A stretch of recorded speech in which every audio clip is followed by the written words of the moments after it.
Ayan, good morning mga kaibigan, mga kasama, mga kasangga. Ayan, mga kahimas, kapindot at kahilot. Ito na naman sila Lakay at ang aking irog. Almusal po tayo.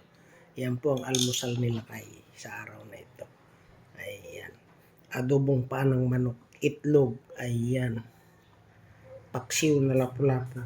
Siyempre yung saging at yung aking malunggay tea.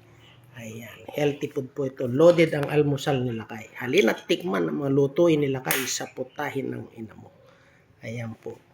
Ayan yung aking nilutong paa ng manok. Adidas.